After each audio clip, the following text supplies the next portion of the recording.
Yes, sir. Go So, for it. good morning, everybody. Welcome, Dr. Leonardo. We're very excited to have you here with us today, this morning. Dr. Q, can you go to the next one, please? So, just as a background for Dr. Leonardo, she graduated as a Bachelor for Liberal Arts.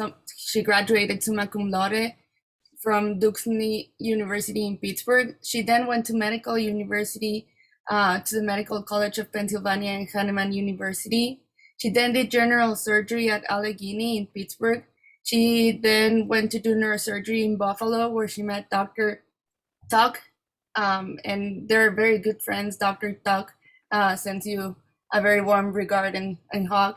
And then in 2008, she did an intracranial and skull-based neuroendoscopy fellowship in the Netherlands.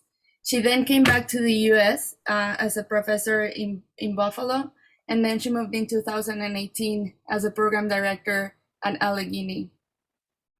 And right now she's also the program director and an associate professor in the Drexel University College of Medicine. This is some of her contributions to the literature. She has a lot of papers and a very high index. If you want to go to the next one. And these are some of the papers that Dr. Leonardo has published, and she's going to talk to us today about another paper that she has been working on for a lot of time. We had the opportunity to talk to her a couple of months ago in the Walter Grant, and we look forward to having her back next year. This is the plaque that we're sending you, Dr. Leonardo, from the lecture series to thank you for your time this morning and for being here with us today. And Jody, sorry. I was just going to say, I was just at a personal level, it is a pleasure to see you, doing with the Walter Grant what you guys have been able to do. And every year, despite of many, issues with the pandemic, just seeing you guys get together and see the involvement, the building bridges between the different institutions, continue that tradition is a great pleasure. And actually, you should know that your lecture was requested, not only of course by the faculty, but all the fellows who got a chance to meet you, a lot of them who you saw some of their work right here, they requested to have you. And it's a great honor when people not only request, they demand, they say, we have to have Dr. Leonardo. And it is beautiful because that tells you the impact that you're having on people around you, and they see your work and see your energy, your enthusiasm. Go ahead, wrap it up, Paola, and then we'll let Jody continue. So Dr. Leonardo is going to give us a talk that is titled The PARS Paper, Perceptions versus Misconceptions of Training the Modern Neurosurgeon. Welcome, Dr. Leonardo. Thank you. Beautiful. I'm going to stop this sharing so that way you can share this, Jody. Just great to have you. Thank you so much for having me.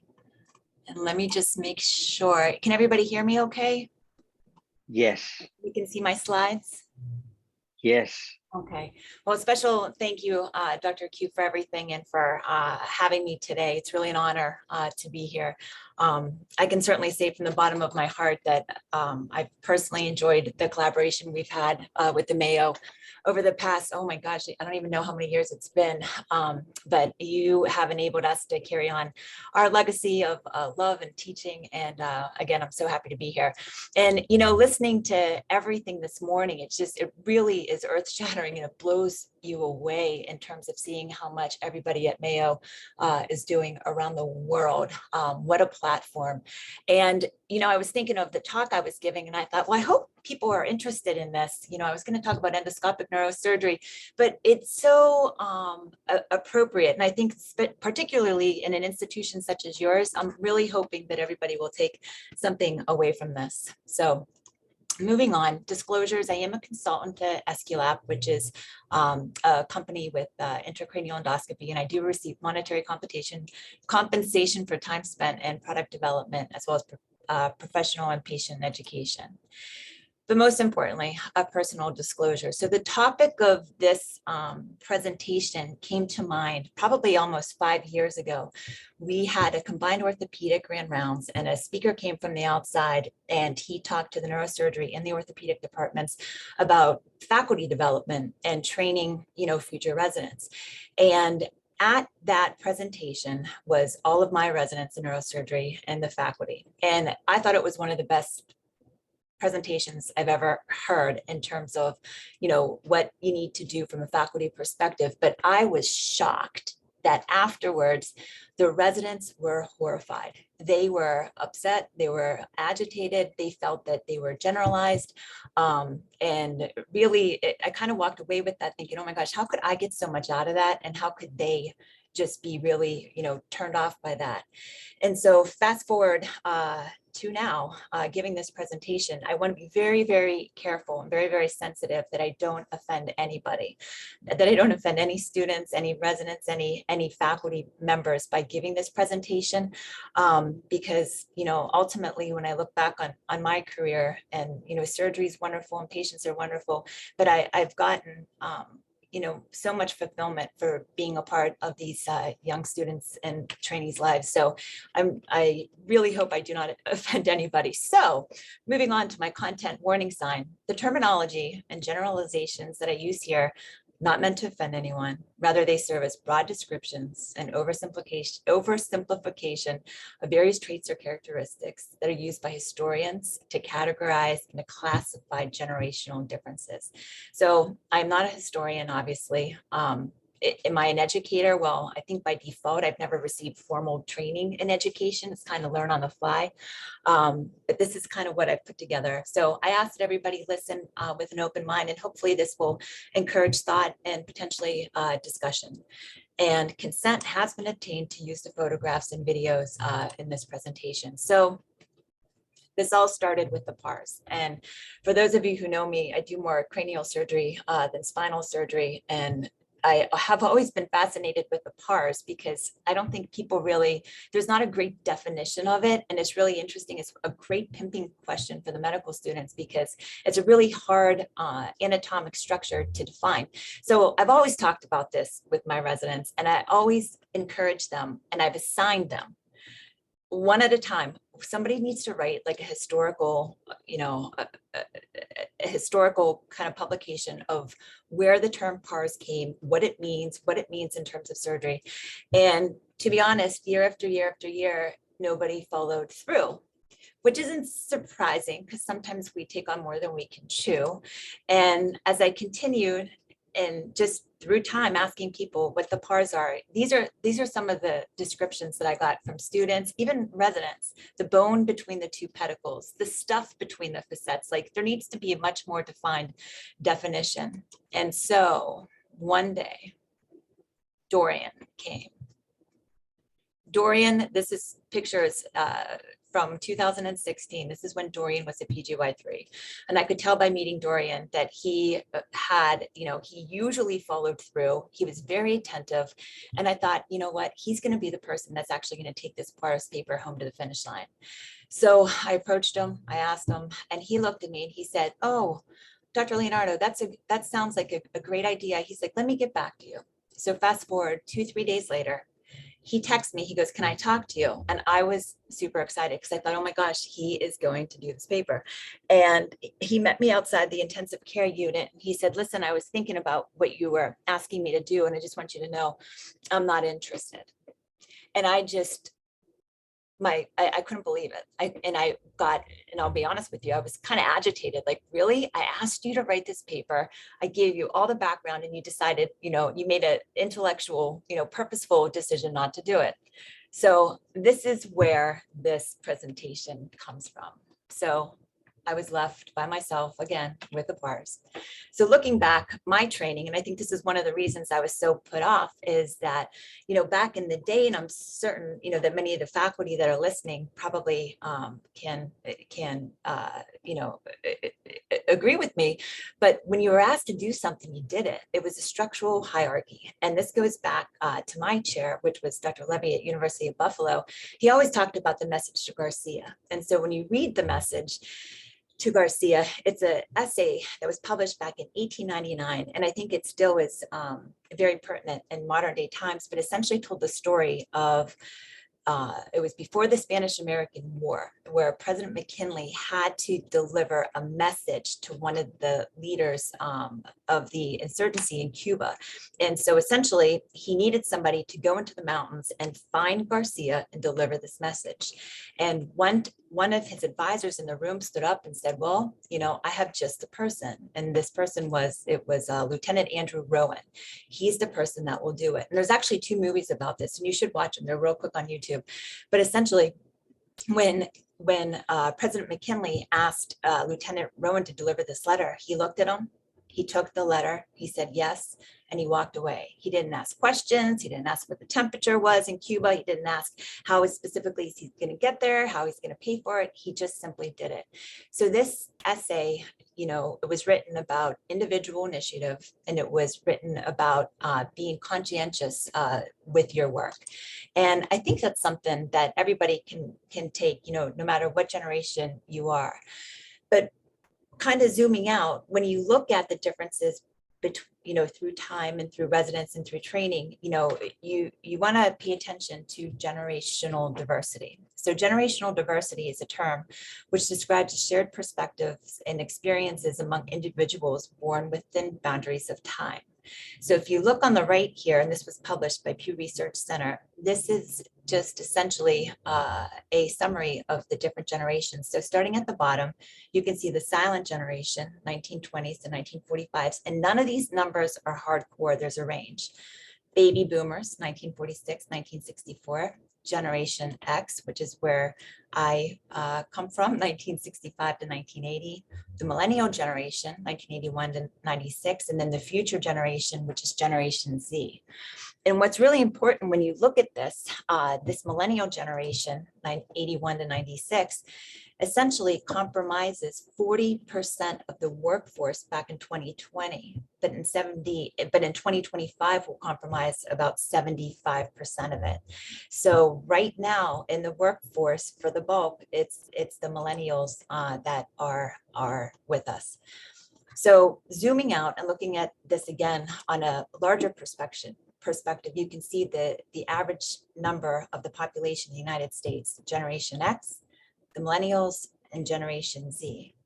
And the one other thing that you can look up by looking at this chart, and I know it's tiny, but this is important, is when you look at the generations and the generational diversity that comes from the generations, you see that there's 3 main influencing factors that fall into this. So number 1 is the family values and situations, parental styles. Number 2 is the global events, the history. And number 3 is the communication media and the social trends. And so all 3 of these play into the values and the workforce values that generation is summarized by the historians as having. When you look at the family values and situations, this is kind of interesting because, and there's a term called parental pendulum, where a generation reflects on how they were raised and develops parenting strategies in response. So the way the years go by, a person that was born in the generation, so such as the baby boomers, when they grow up, they're going to be parents of the millennials. And so in the baby boomers, we see that the baby boomer parents were characterized, at least historically, as the helicopter parents. And they're the ones that raised the millennials. And I don't like this term, but this is a historical term, the trophy generation. So you have the helicopter parents that are hovering, which breeds the trophy generation, the millennials. And then you have my generation, Generation X, where we had a lot of divorce and a lot of single parenting, and we were called latchkey children. And so latchkey children, when we grow up, we're the parents of Generation Z. And it's very interesting, you know, the more reading you do on this, Generation Z, these guys are raised, these children are raised with co-parenting and coaching.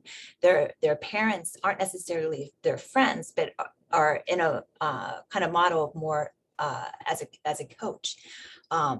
And the other thing I want to point out is just in terms of global events, it's going to be really interesting in the future what happens with Generation Z, giving all the school shootings, safetyism. So it should be interesting to see what happens. And from a communication perspective, the smartphone. I think a lot of this happens because of the smartphone, and that contributes to the general diversity. So looking through, you have general diversity within the world, and you also have general diversity within medicine and neurosurgery. And this is important just because if I wanted to go back within my personal experience and kind of point out a few things that have affected everyone. So I was trained by my mentor, Dr. Walter Grant. So he was one of the silent generations, and he was trained during the day where they were actually residents. They lived in the hospital. He told me, he always called me Wendy, but he would tell me, Wendy, I'd pack my bag and I'd go to work for a week. Maybe I'd come home for a few hours and I'd go right back. Well, those were different times. I was trained under my program director, Dr. Kevin Gibbons at University of Buffalo. And at that time, when I came on as a resident, so this is me as a PGY1, I show up in Buffalo and I could tell something had happened going from my surgical intern year in Pittsburgh to Buffalo. So in 2003, what does everyone think happened? And I'll be curious if anybody knows this. And here's a little hint. Does anybody know who this is? Anybody? So this. Libby Zion. Yes, absolutely. This is Libby Zion. And so for those of you who don't know who Libby Zion is Libby Zion was an 18-year-old who actually went to the hospital in New York. It was in New York, at that time it was New York Hospital, for a little bit of kind of altered mental status. And long story short, while she was in the hospital, she was cared for by PGY1, PGY2, and obviously they're attending. And she came in a little bit confused and then developed just shaky like movements, for which she was given Demerol. She previously, though, was on an antidepressant. And so what subsequently happened is she developed serotonin syndrome. Then she went into more convulsions. She became very agitated. They restrained her. And then before long, her temperature went up to 107. And then she suffered cardiac arrest, died. And then the family was called by the interns that the daughter, who was admitted earlier that day, died. So you can see here, this was published in Vanity Fair back in 1988. This is Sidney Zion. This is Zibby Zion's father, who was an attorney. And he also was a New York Times, not an editor, but New York Times contributor. And so this got public attention very quickly. So Libby Zion died in 1984. There was a very large New York State investigation in 1986, followed by, in 1989, the Bell Commission was put together. And the Bell Commission was put together by Bertram Bell, who was a physician at Albert Einstein in New York, who was very involved in publicly criticized medicine at the time in terms of the lack of supervision in terms of training residents. And so with the Bell Commission, New York State passed the department section 405, which was Libby Zion law. So essentially in 1989, all New York State hospitals who had residents working, the residents were all mandated to work an 80-hour work week and no more than 24 hours in a day. So that was in 1989. And so only a few years later, 4 years later, in 2003, the ACGME, which is the Accreditation Council for Graduate Medical Education in the United States, took this up as well. And they enforced the 80-hour work week for all trainees in the country. So going back to 2003, when I got to Buffalo, at that point, it was passed in 1989, but nobody was following it. It didn't take, it was the elephant in the room. We talked about it every now and then. Gibby would, Dr. Gibbons, we belovedly called him Gibby. Gibby would talk about it every now and then, but really didn't follow it. And then as time went on and through my professional development, I became program director at Buffalo and then came to Allegheny and became program director here. And on above me on the picture is Dr. Alexander Yu, who is my associate program director, my current colleague. So he and I are now training the residents, which are here. And it's very interesting when you look at the change that at least you can see kind of in this microcosm of neurosurgery and medicine, which was brought forth by Libby Zion. So currently in academia, you can see that the residents completing their training, for the most part, come from the millennial generation. And these guys are probably going to stick for a while because, as you can see from our PGY1s down here, and I don't know what you think, Dr. Q, and Dr. Chaitanya thinks, but a lot of the residents now take gap years, have years for research, and so I think the millennial generation is going to stay with us a little bit longer before the introduction of Generation Z. But our millennial generation are taught by myself, which are faculty from Generation X, and then faculty, as well from the baby boomers. And so what happens when you have faculty from two different generations that are teaching, a brand new generation? Well, sometimes it can get a little crazy.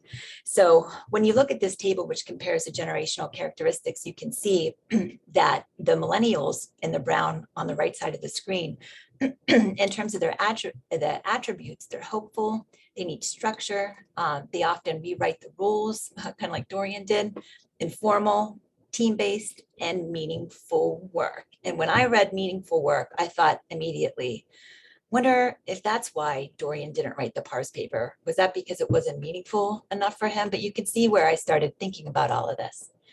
So now we're going to get a little bit into the weeds here, but this is just a quote to introduce from George Orwell. Every generation imagines itself to be more intelligent than the one that went before it and wiser than the one that comes after it.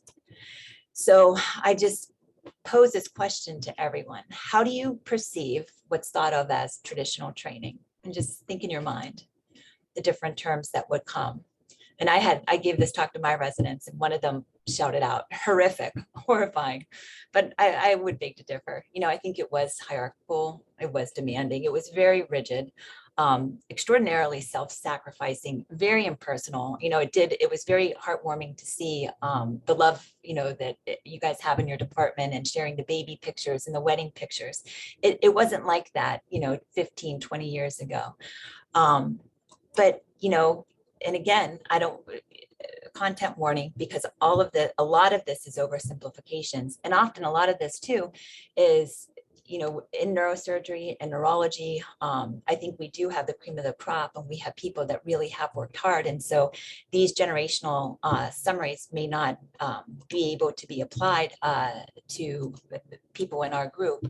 But how do you perceive modern day learners? So these are some things that could come up. Entitled, really? Self-centered, disorganized, driven by purpose and meaning, confident, disrespectful. So let's look at this a little bit more.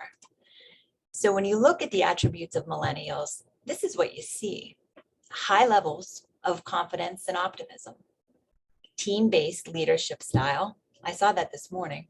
Highly collaborative, seeking team instead of personal success, characterized as needing structure, tendency to rewrite rules, informal view of authority, and feel rewarded when they create meaningful and purposeful work. Hence Dorian in the PARS paper. So you can see learners of today, we've had a different experience than the faculty may have had.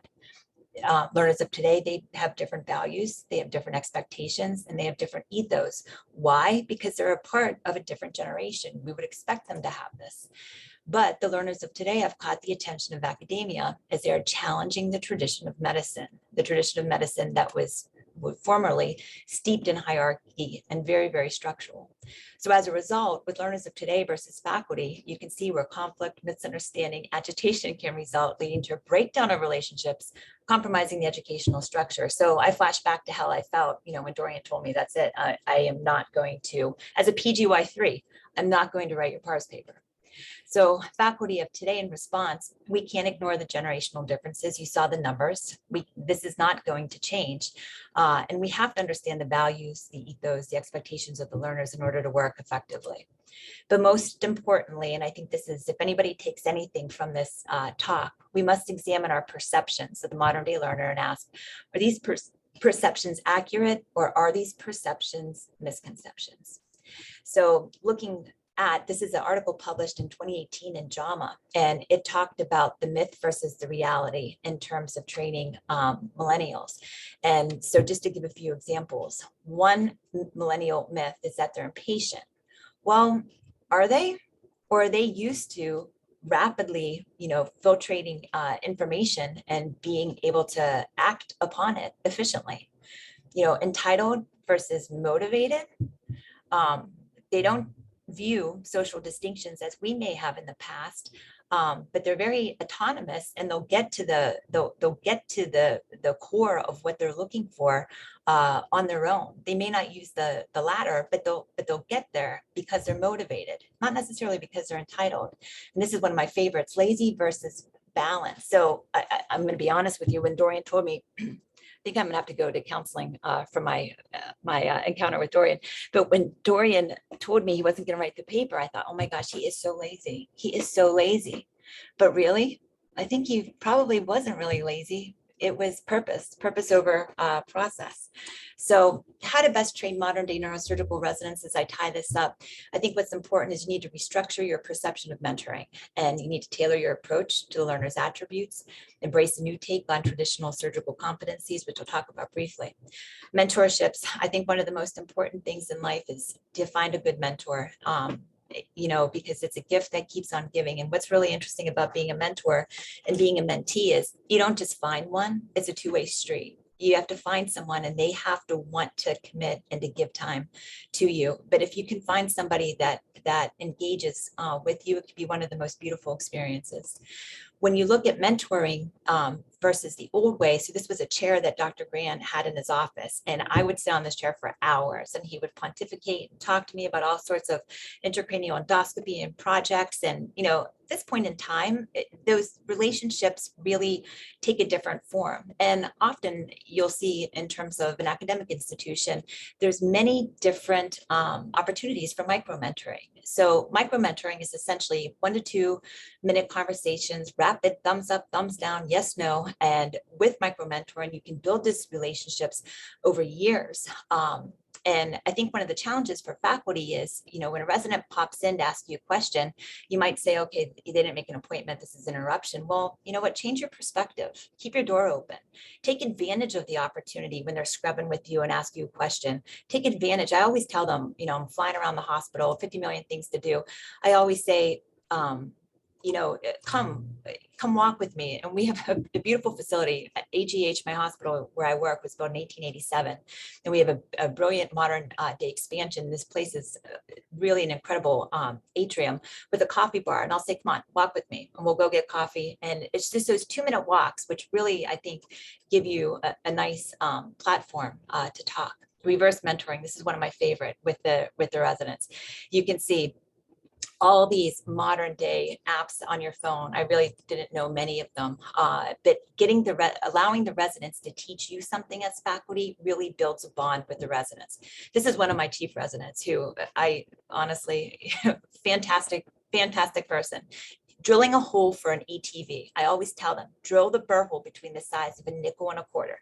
I get in the surgery and he drills a burr hole that's the size of a dime. Like it barely even fits the endoscope. And I said, Brandon, we talked about, nickel to a quarter. And he looked at me, he goes, well, Dr. Leonardo, I don't carry any currency anymore. I just know about Bitcoins. And so you can see this millennial generation. It is funny, and you got to embrace it, and you gotta laugh. So I got all the different coins and put them in his pocket one day, and I told him, study them.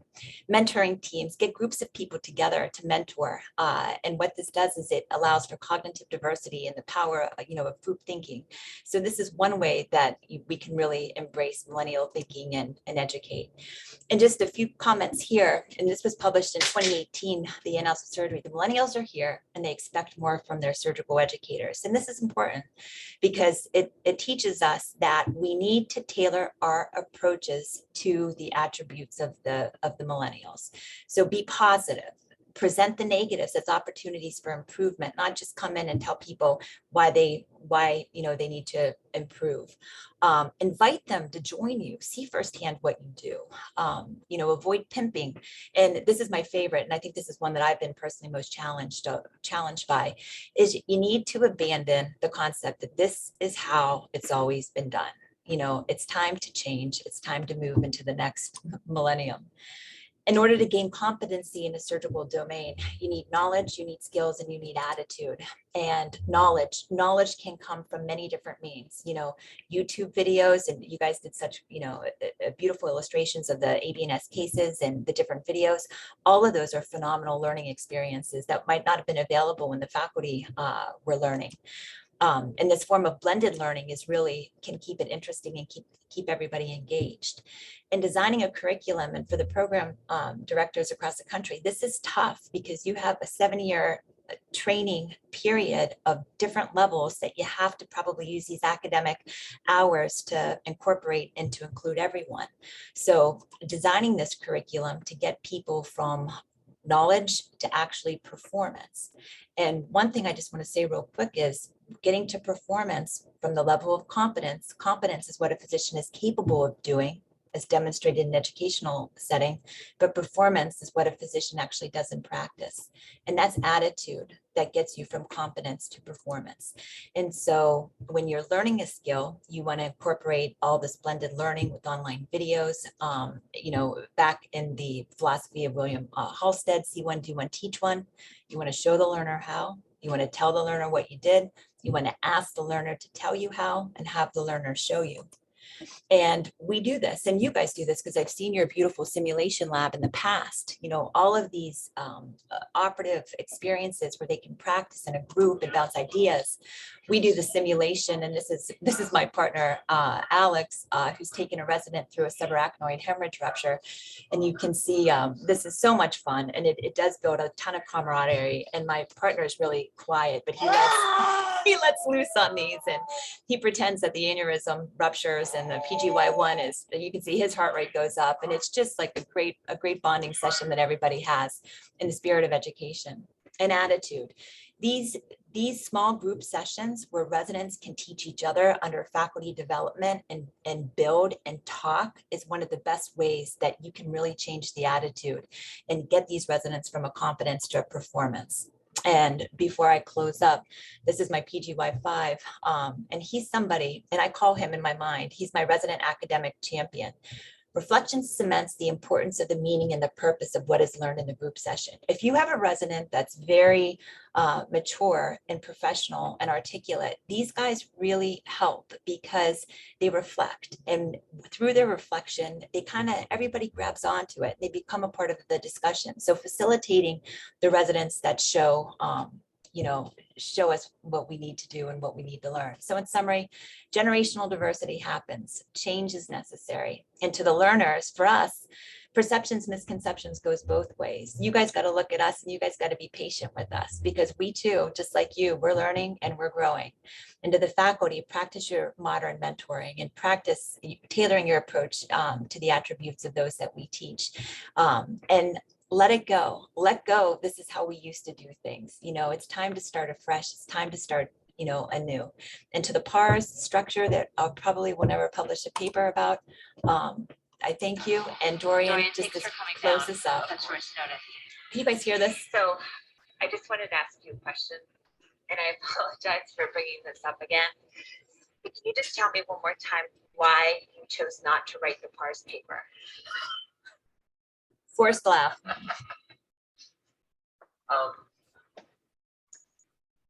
PARS is the final part of, I think, the neurosurgical lexicon.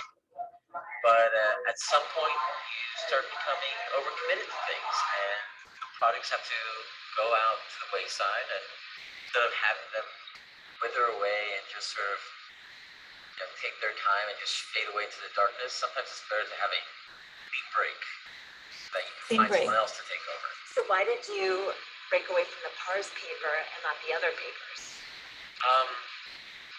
I was frustrated with my own lack of vision for it. I didn't know where I was going to take it. So I think someone else will do a better job with it. Is it because it didn't serve your purpose? I mean, I definitely had a side hobby of historical interests, but at some point you really have to focus in on the things that are important for my career, which is functional neurosurgery. And not the PARS. And not the PARS. So I finally was able to get to the bottom of it. It didn't suit his purpose, and that fits, and that makes sense. And he's an excellent, phenomenal resident, and I'm so happy I got to experience the PARS saga with him. Just looking forward real quick, Generation Z is coming soon. So maybe in 10 years, I'll circle back and give some thoughts about Generation Z. But I just want to thank you, everybody, again, for having me. It's a pleasure to work with everyone. And it's just outstanding to see all that you've accomplished at the Mayo Clinic, Florida. Thank you. Dr. Leonardo, that was an amazing talk. You can see the chat was blowing up with a lot of comments. I put a note You know, when I finished my training in 2005, and used to be about hiring people. You just hire people and didn't have to worry. Mitch Berger didn't have to worry about a single thing. He just hired people and everybody would sort it out. And now it's about building teams. And building a team is what you saw that Chris was doing when he was fishing, making sure that people understand who we are. And I got to tell you, I learned from this generation because you and I train in a different generation. You're right. Back then, if Mitch said, write this paper, it was not, I mean, it was just, it would be done. But what I learned from this generation that we're not training is that it's okay to say no.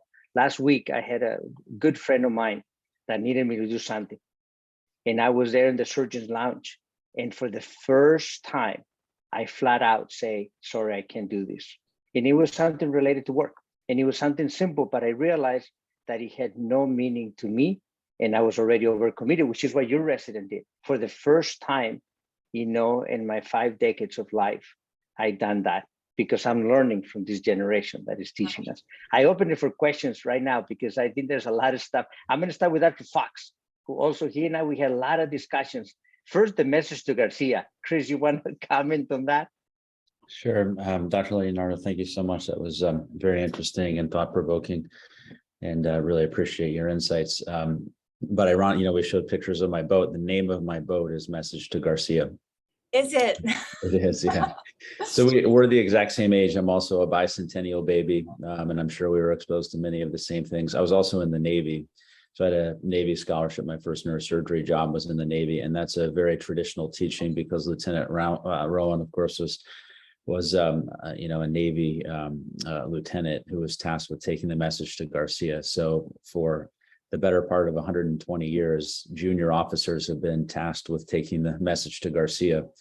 But interestingly, and kind of in parallel with your talk, recently, a number of midshipmen at the Naval Academy, where you think that hierarchy reigns supreme, have actually started complaining that the message to Garcia does not hold true in today's society, and they should be encouraged to ask questions, and you know, not just kind of get the job done without asking them. So my own personal thoughts is I think there's a balance in America, you know, and everywhere, human nature, the pendulum never stops in the middle, right? And we can all learn from each other, new methods, new ways of doing things. I love that you said, you know, we should get away from this is the way it's always been done, because I agree with that. But there is some part of surgery, I hate to say it, but it has to be the way it's always been done, because there's somebody's mom, dad, brother, sister, spouse under the drapes. And I think there's a little bit of a danger in today's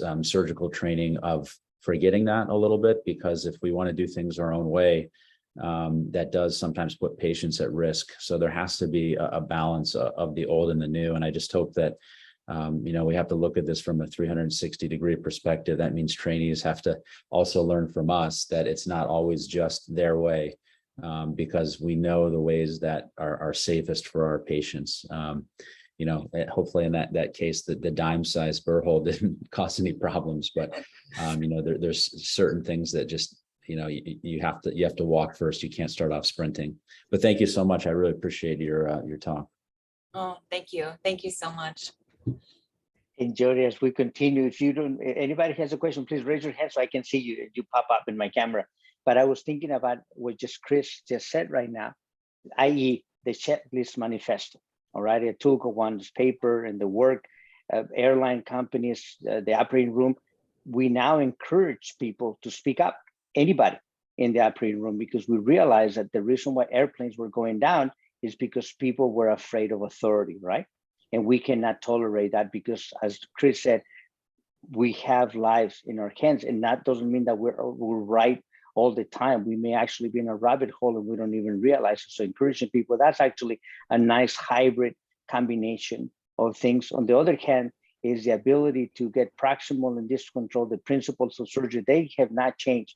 Those principles are still the same, and they're going to be the same as long as we continue to do principle, understanding physiology, understanding anatomy, and so on and so forth. So it's a combination of both. I see Ruchika right here, who's one of our visiting students from India, very active around the world. Hello. And I asked that question, will these principles apply to Latin America, Asia, Africa, Europe?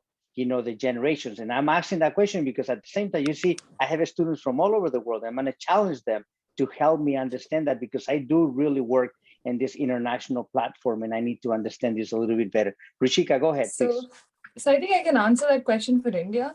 In India, well, I think it's we practice old medicine where we do what the professor says, and that's how it is, which is why it was such a big culture shock when I came to America and I was like, oh, you can do what you want for a little bit. Dr. Leonardo, thank you so much for the talk. Do you think that our behavior stems out of the fact that we're impatient? Because I feel that. I feel like I want to know now. I want to know everything now. I want to be the best now. I want to, maybe something like that. I think And how do we control it?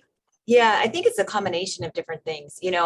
Honestly, I watched a movie with my niece. My niece is 9 years old over the holidays, and I was horrified. Don't tell my sister I said this, but I was horrified because Carly would watch the movie, and in parts that she never saw the movie before. She had no idea what was going on, but she could sense that she didn't want to watch this part, so she'd fast forward it.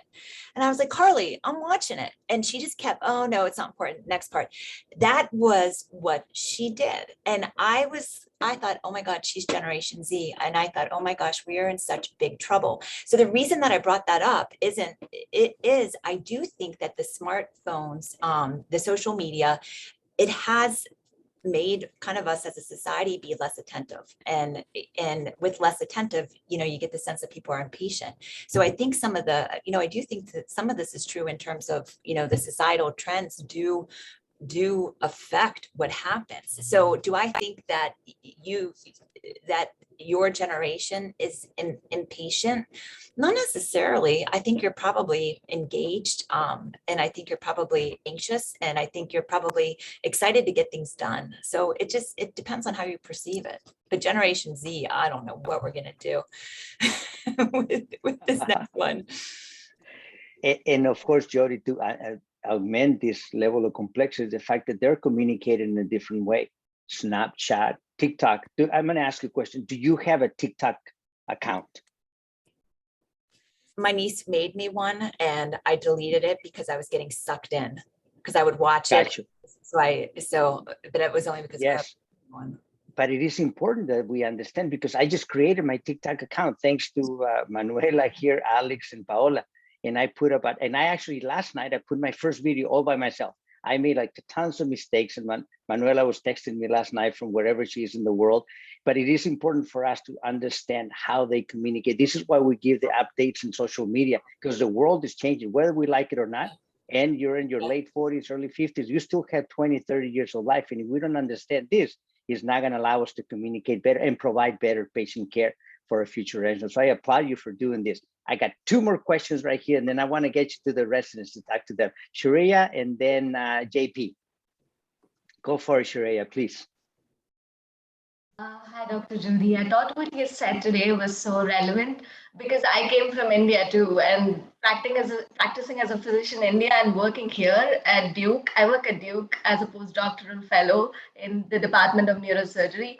And I always thought it was so much easier to talk to my PI, who was way younger than the entire department. And I always went back and told my mom, see, he's so much easier to talk to and say no to. And he always understands and he makes fun out of the situation. And I think it's so important for the learning process. So I completely resonate with what you say. And I think my entire department should be watching this. It's so important to have this conversation. That's just my comment. Thank you. Yeah. Beautiful, beautiful. And by the way, Jody, Shreya is also very involved in Mission Brain around the world. They have different interests. They want to change the world. They're no longer just our region where we're working. They are participants. She's actually starting chapters in Africa. She's got 5 more chapters that she's been texting me that they're doing around the world. So they have a complete, because they're communicating. Their platform is global. It's no longer, we used to go out and play marbles or play, little things like that. And our platform was this. Their platform is global nowadays. It's a completely different way of thinking. JP, please. Dr. Leonardo, congratulations for the amazing talk. I have to say, I'm from 1985, so I think I'm a millennial. So, but I always kind of see myself as a node. So I kind of have an internal fight about where I fit in this model. But I have to say myself, for a reason or another, I have adapted to, even when watching a movie, got a cell phone, my computer in my lap, try to do four things at the same time. And I realized that, at least myself, I fail big time when I try to do that. I realized that I do any of those things, but still it's a generational thing that we try to do. So I have to say that your talk today, being fully honest here, was one of the few talks that I was fully committed watching and listening to your talk. So congratulations for that. And I think that's probably true for many of us, because you were very successful in achieving a goal of gaining our attention, I think, of everybody, in properly communicating a topic that speaks to all of us. So congratulations on that. And I think that's where we fail big time. I think that the issue of communication is one that we all have to learn a lot, and how to better communicate with each other. And my personal impression is not only in a professional level, in a personal level nowadays as well. So, I think that it's not that the generations don't understand that the proximal and the digital control, or I think we all realize that it's just how can I teach somebody, like I see Manuela here. Hey, Manuela, this is going to be important here. Because if I just tell her that, she's going to go to Google, she's going to check if I'm saying the right thing, and she's going to have more information than I do in 2 seconds. And if I don't present that in a meaningful way, that's it. It's gone. It's completely gone. So, congratulations on your talk. And I think that the issue of communication is one that speaks to our heart, and we have to learn how to communicate better. We all do, I think. Thank you so much. Beautiful. Relevant comments, JP. And you can see, Jody, a lot. You're absolutely right. Normally, I check my email during these talks, and today I could not. I did end up putting something in Instagram immediately when you were given the titles, and Twitter, because I know that these guys are all pushing me. And then that was it. And then you had me, after the first slide, and I just couldn't stop listening to you. So beautiful. Well, Jody, thank you. We have that plaque that Andres and Carlos and our team are sending you. This was a suggestion, as you know, and demand by our team, because once again, they want to do things that are meaningful to them, and they have you here with all of us listening to you. We're looking forward to having you next year. I love to think about next year when we do the symposium that you guys beautifully put together, to do something in the simulation center. I really do. I want to challenge you and also Robbie Talk and the organizers, so that way we can continue that tradition of the Walter Grant, which is beautiful, and is tying generations and tying principles and being hybrid and being creative. So I know that we have a schedule for you, and we thank you for dedicating your morning also, because this is very important to us to learn from you. You're going to meet the residents, you're going to meet some of the faculty, and I'll wrap it up at the end, I think at 9:15 with you. And you're going to meet the fellows. You're going to meet a lot of people who want to meet you and just want to pick your brains for a little bit. That's it. And we thank you immensely. So Andres, are we in a different link for Jody, for Dr. Leonardo? Is that what the plan is? Yeah, there's another link, and then everyone will just hop in and out. You just need to stay there, Dr. Leonardo. Okay, sounds good. Thank you, everyone. Thanks, everybody. Have a great week. Thank you. You got it.